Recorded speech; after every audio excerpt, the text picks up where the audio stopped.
Hello friends, 5 minute chemistry में आपका बहुत बहुत स्वागत है। आज का मॉलिक्यूल है CCl4 या कार्बन टेट्राक्लोराइड, जिसे कमर्शियली पायरीन के नाम से भी जाना जाता है। सबसे पहले बात करते हैं इसके जनरल मेथड्स ऑफ प्रिपरेशन की। क्लोरोफॉर्म का अगर हेलोजिनेशन करते हैं यूवी लाइट की प्रेजेंस में तो CCl4 की फॉर्मेशन होती है।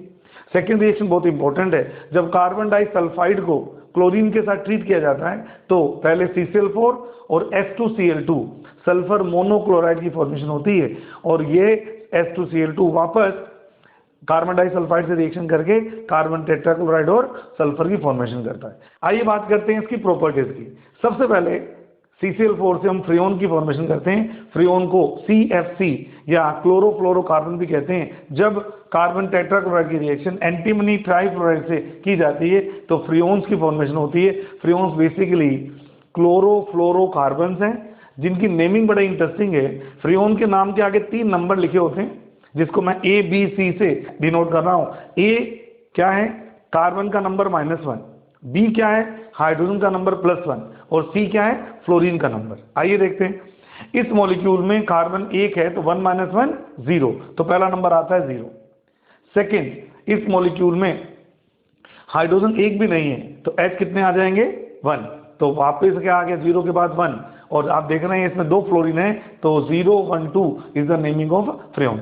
फिर हम बात करते हैं इसके हाइड्रोलाइसिस की। अगर इसको स्टीम के साथ हाइड्रोलाइज करते हैं तो फोर्जीन पॉइजनस गैस की फॉर्मेशन होती है। थर्ड रिएक्शन में इसकी KOH के साथ रिएक्शन करेंगे। KOH के साथ में चारों से रिप्लेस हो जाएंगे और COH4 बन जाएगा।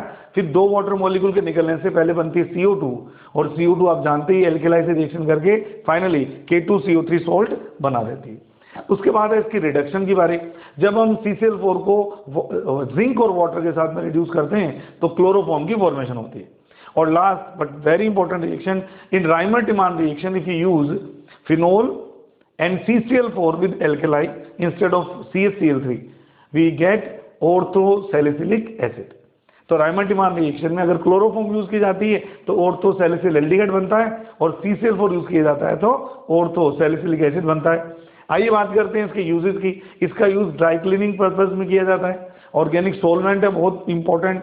तीसरी बात, ये ग्रीस और ऑयल के रिमूवल में काम लिया जाता है। और सबसे इंपॉर्टेंट यूज इसका यूज फायर एक्सटिंग्विशर्स में भी किया जाता है।